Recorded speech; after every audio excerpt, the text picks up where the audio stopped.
जय हिंद विद्यार्थियों। एक बार फिर से स्वागत है आपका आपकी अपनी ऑनलाइन कक्षा में। हम लोग पिछले कुछ दिनों से एक कहानी पढ़ रहे हैं, प्रेमचंद्र की लिखी दो बैलों की कथा, जिसमें हमने अभी तक पढ़ लिया है कि प्रेमचंद्र ने बताया कि झूरी नाम का एक किसान, जिसके पास दो बैल हैं, हीरा और मोती, जिसके दोनों बैल हट्टे कट्टे हैं और उनकी तंदुरुस्ती देख करके, उनका काम करने की क्षमता देख करके हर कोई चाहता है कि हमारे पास भी ऐसे ही बैल हों।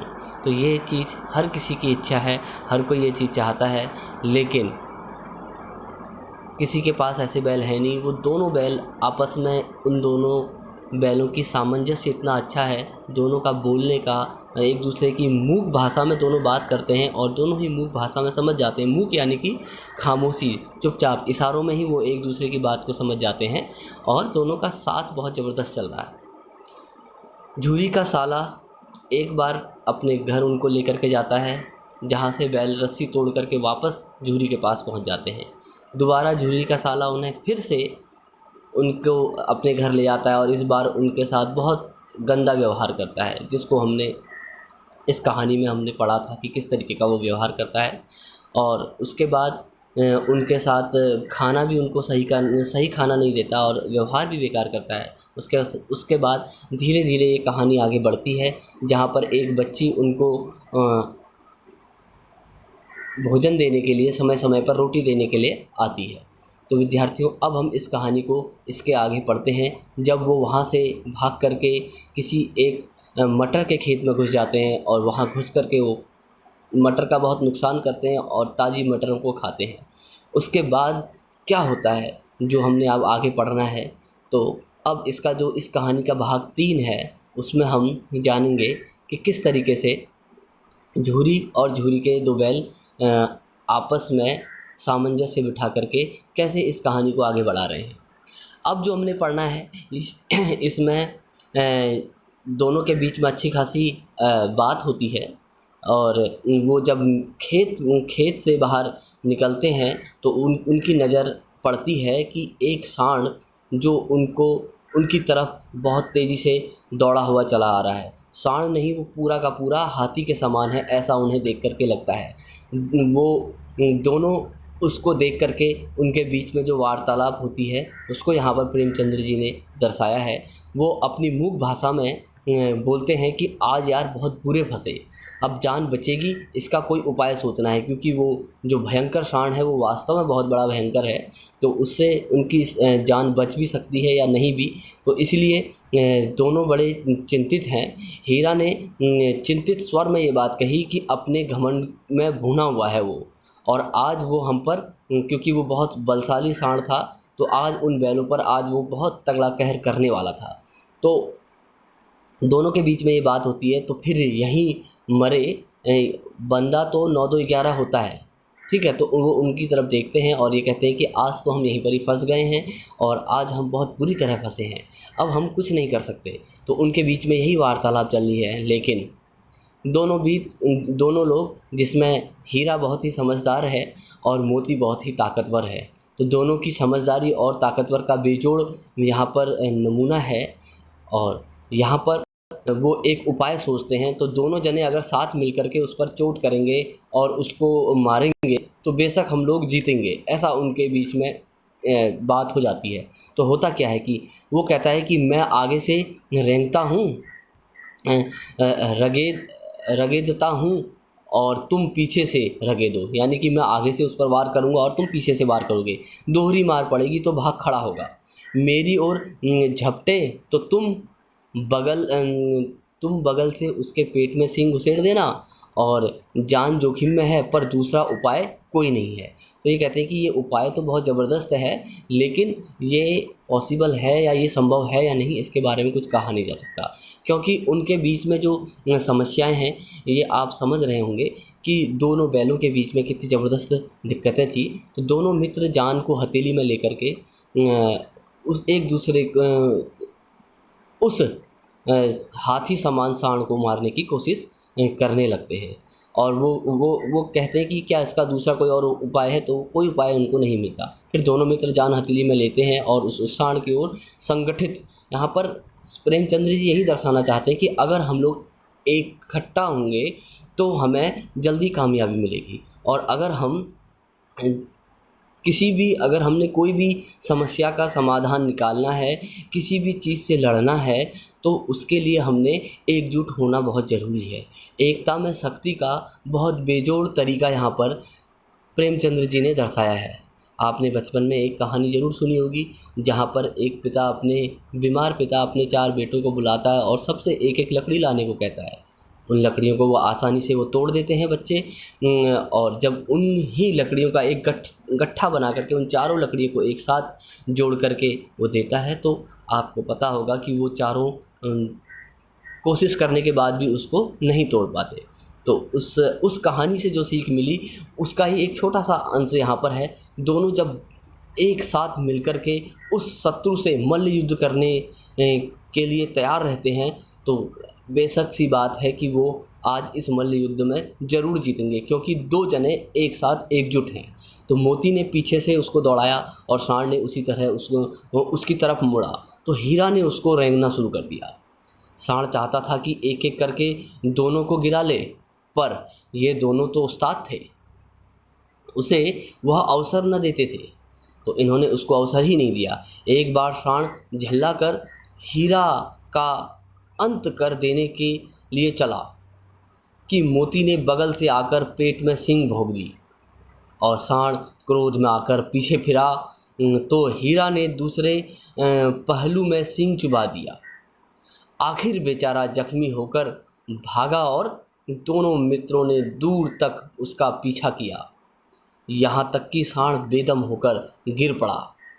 तब दोनों ने उसे छोड़ दिया। तो दोनों जब मित्र आपस में मिल कर के उन्होंने काम किया, तो आपने देखा होगा कि एक पर प्रहार करता साँड़, तो उसके सहायता के लिए दूसरा आ जाता, और वो दोनों को एक साथ नहीं हरा पाया, लेकिन वो चाहता था साँड़ कि मैं शायद दोनों को हरा लूँगा। दोनों मित्र विजय के नशे में झूमते हुए जा रहे थे। मोती ने अपनी सांकेतिक भाषा में कहा, मैं तो चाहता था कि बच्चा मार ही डालूं। तो अब वो दोनों क्या कहते हैं कि वो चाहता था कि मैं उसको मार ही डालूं। हीरा ने तिरस्कार किया, गिरे हुए बैरी पर सींग न चलाना चाहिए। यानी कि हीरा, देखिए आपको समझ रहे होंगे कि एक बैल होकर के भी कितना बुद्धिमानी वाला काम कर रहा है। वो जानता है कि गिरे हुए, मतलब ऐसे शत्रु पर वार नहीं करना चाहिए जो ज़ख्मी है, जिसके पास हथियार नहीं है, तो उन पर हमने वार नहीं करना चाहिए, और जो हम हमारी मदद कर रहा है तो उसकी हमने मदद करनी चाहिए। तो कितना अच्छा उदाहरण हीरा ने यहाँ पर प्रस्तुत किया है अपने समझदारी का, और हम फिर भी बैलों को बैल बुद्धि, मूर्ख व्यक्ति को बैल बुद्धि बोला करते हैं। खैर, यह सब ढोंग है। बैरी को ऐसा मारना चाहिए कि उठे। यहाँ पर प्रेमचंद्र जी कहते हैं कि असल में ये सब कहने वाली बात है, लेकिन हकीकत तो यही है कि बैरी को ऐसे मारना चाहिए कि उसे वो उठ न मिले। अब घर कैसे पहुँचेंगे, वह सोचने लगे। पहले कुछ खा लेते हैं, तो उन्होंने सोचा, तो सामने उन्हें मटर का खेत था। तो उनके सामने एक मटर का खेत था। मोती और हीरा उसमें घुस गए। हीरा मना करता रहा, पर उसने एक ना सुनी। अभी 2 ही 4 ग्राम खाए थे कि 2 आदमियाँ लाठियाँ लेकर दौड़ पड़े और दोनों मित्रों को घेर लिया। हीरा तो मेड़ पर था, निकल गया। मोती सींचे हुए खेत में था। उसके खुर जो थे कीचड़ में धंसने लगे, न भाग सका, पकड़ लिया गया। और हीरा ने देखा जो संगी है वो संकट में है, तो वो लौट पड़ा, और फंसेंगे तो दोनों फंसेंगे। रखवालों ने उसे भी पकड़ लिया। प्रातःकाल दोनों मित्र काजी हाउस में बंद कर दिए गए। तो यहाँ पर दोनों को पकड़ लिया गया, और उनको पकड़ करके कांजी हाउस जो जगह थी, कांजी हाउस यानी कि ऐसी जगह जहाँ पर आवारा पशुओं को कैद किया जाता है, ऐसी जगह पर उन दोनों मित्रों को उन्होंने रख लिया, बांध दिया गया। अब दोनों मित्रों ने अपने जीवन में पहली बार ऐसी साबिक पड़ा कि सारा दिन बीत गया और खाने को एक तिनका भी न मिला। तो उनके जीवन में ऐसा दिन आ गया, कहते हैं हर दिन एक जैसा नहीं होता, तो आज उनके जीवन में ऐसा दिन आया जिस दिन उनको एक भी तिनका खाने को नहीं मिला। तो आपने देखा कि यहाँ पर हीरा ने अपने मित्र को संकट के समय छोड़ा नहीं, जबकि हीरा भाग गया था और मोती जो था वो फंसा था, लेकिन हीरा ने उसका पूरा साथ दिया और ये सोचा कि हम पकड़े जाएंगे तो दोनों पकड़े जाएंगे। वहीं दोनों को आज ऐसा मौका मिला कि उन्हें एक भी चीज़ खाने को नहीं मिली है। समझ में नहीं आता था कि यह कैसा स्वामी है, इससे तो गया ही अच्छा था। अब उन्हें लगता है कि ये तो उसने कम से कम भूसा तो देता था, ये तो इससे तो अच्छा कौन है, गया ही है जो कम से कम कुछ तो खाने को देता था।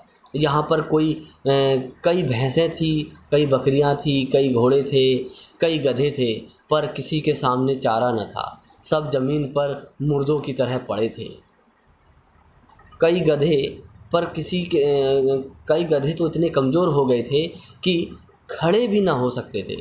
सारा दिन दोनों मित्र फाटक की ओर टकटकी लगाए ताकते रहे, क्योंकि कांजी हाउस में उनके खाने की व्यवस्था नहीं होती। वहाँ पर आवारा पशुओं को बंद कर लिया जाता है और वक्त आने पर अगर वो मर गए तो उनको दफना दिया जाता है या फेंक दिया जाता है, नहीं तो उनको बेच बेच दिया जाता है। ऐसा कांजी हाउस में बंद पशुओं के साथ ये सब काम होता है, नहीं तो उन्हें कत्ल खाने में दे करके उनका कत्ल कर दिया जाता है। तो यहाँ पर अब वो टकटकी लगाए हुए देखते रहे कि उन्हें भी खाने को चारा मिलेगा, पर कोई चारा लाता उनको दिखाई न देता। तब दोनों ने दीवारों की नमकीन मिट्टी चाटनी शुरू की, पर इससे क्या तृप्ति होती। कहते हैं ना, मरता क्या न करता। जो उन्हें मिला उन्होंने वो किया। कहाँ वो हरी हरी घास खाने के चक्कर में थे और कहाँ वो आज भूखे प्यासे फंसे पड़े हैं। रात को भी जब कुछ भोजन न मिला तो हीरा ने दिन में विद्रोह की ज्वाला दहक हीरा के दिल में विद्रोह की ज्वाला दहक उठी। मोती से बोला, अब तो नहीं रहा जाता मोती। मोती ने सिर लटकाए हुए जवाब दिया, मुझे तो मालूम होता है प्राण निकल रहे हैं। इतनी जल्दी हिम्मत ना हारो भाई, यहाँ से भागने का कोई उपाय निकालना चाहिए। तो अब उन लोगों ने फिर से अपना दिमाग चलाना शुरू कर दिया। रात भर खाना नहीं मिला, बिना बिना खाए पिए वो बेचारे भूख के मारे तरस रहे थे। अब उन्होंने मन ही मन प्लान बनाया, मन ही मन एक विचार बनाया कि अब हमने यहाँ से निकलना चाहिए। तो उन्होंने आओ दीवार तोड़ डालें, मुझसे तो अब कुछ नहीं होगा। बस इसी बूते पर अकड़ते थे, सारी अकड़ निकल गई। तो अब हीरा उसको समझदारी की बात बता रहा है। तो मोती ने सिर लटकाते हुए जब जवाब दिया कि मुझे तो मालूम होता है कि मेरे प्राण निकल जाएंगे। तो तब हीरा उसे समझा रहा है। तो अब वो हीरा उससे कहता है कि ऐसा करते हैं कि हम दीवार तोड़ डालते हैं।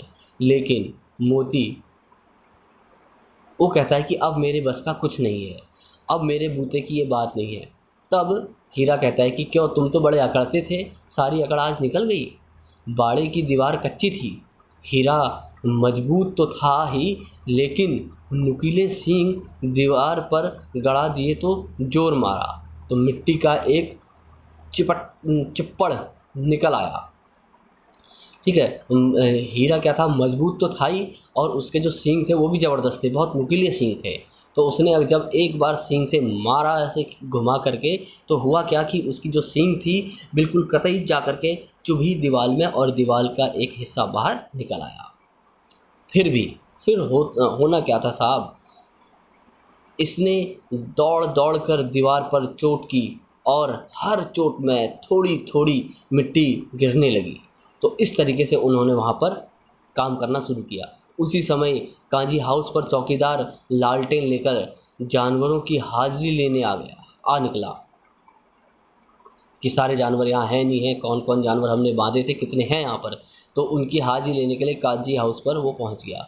हीरा का उजड्डपन देखकर उसने उसे कई डंडे रसीद किए और मोटी सी रस्सी से उसको बांध दिया।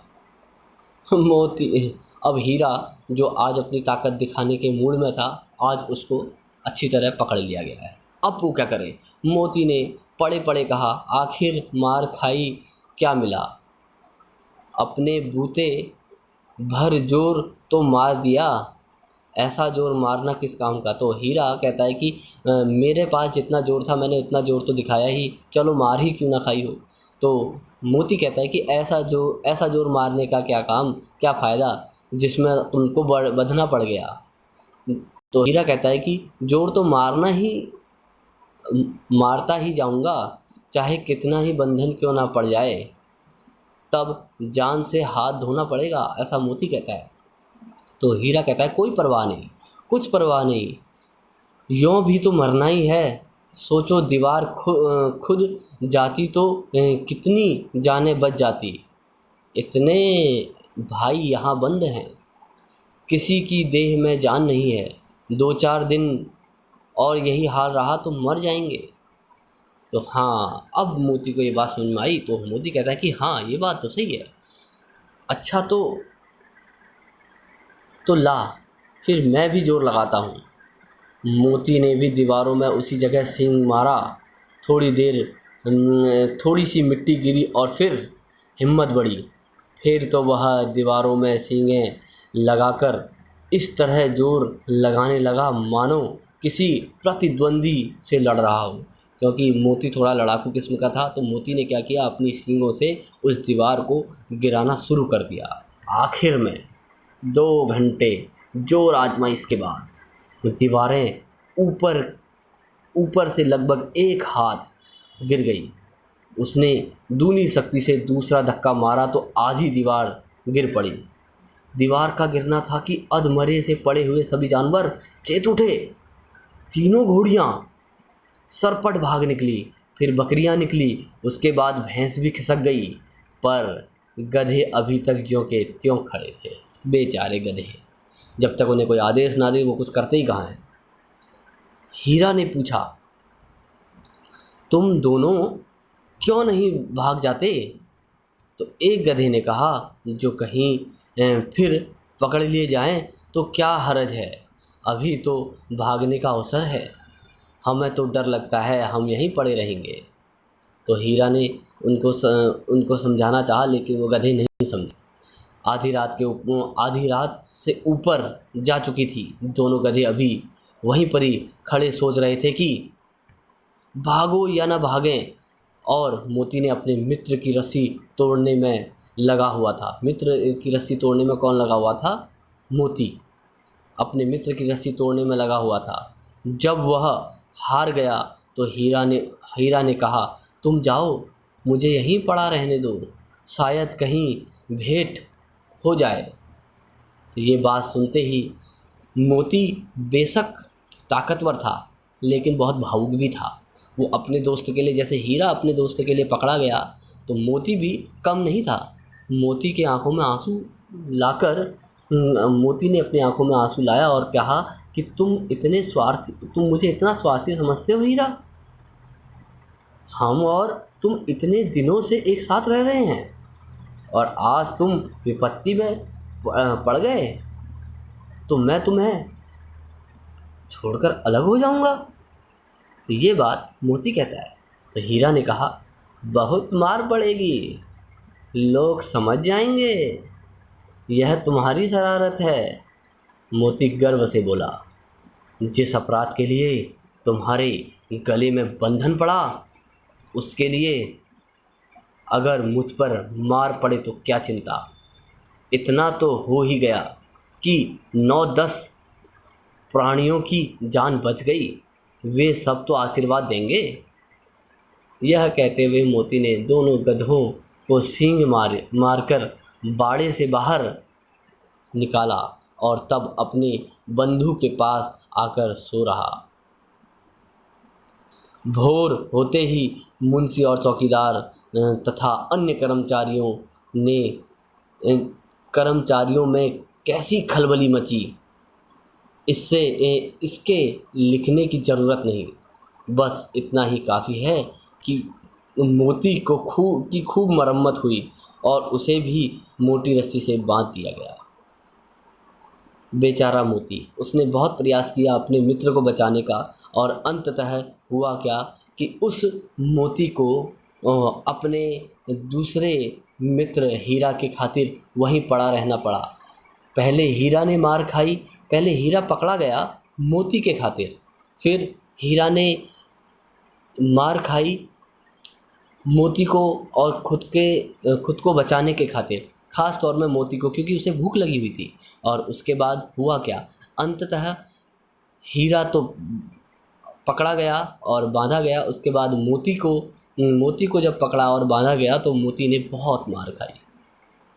तो दोनों मित्रों ने अपनी मित्रता, घनिष्ठ मित्रता का परिचय दिया। इतनी घनिष्ठ मित्रता तो वास्तव में हम लोगों के बीच में भी नहीं होती। आप और हम, या आपके जो भी मित्र हैं, क्या वास्तव में आपके ऐसे मित्र हैं? इस चीज़ पर आप विचार कीजिए और सोचिए। इसके आगे की कहानी हम कल पढ़ेंगे। आप घर पर रहिए, सुरक्षित रहिए और शानदार तरीके से अपना जीवन यापन कीजिए। जो भी आपको कार्य दिया गया है उस कार्य को समय पर करते रहिए। जय हिंद, जय भारत, जय उत्तराखंड।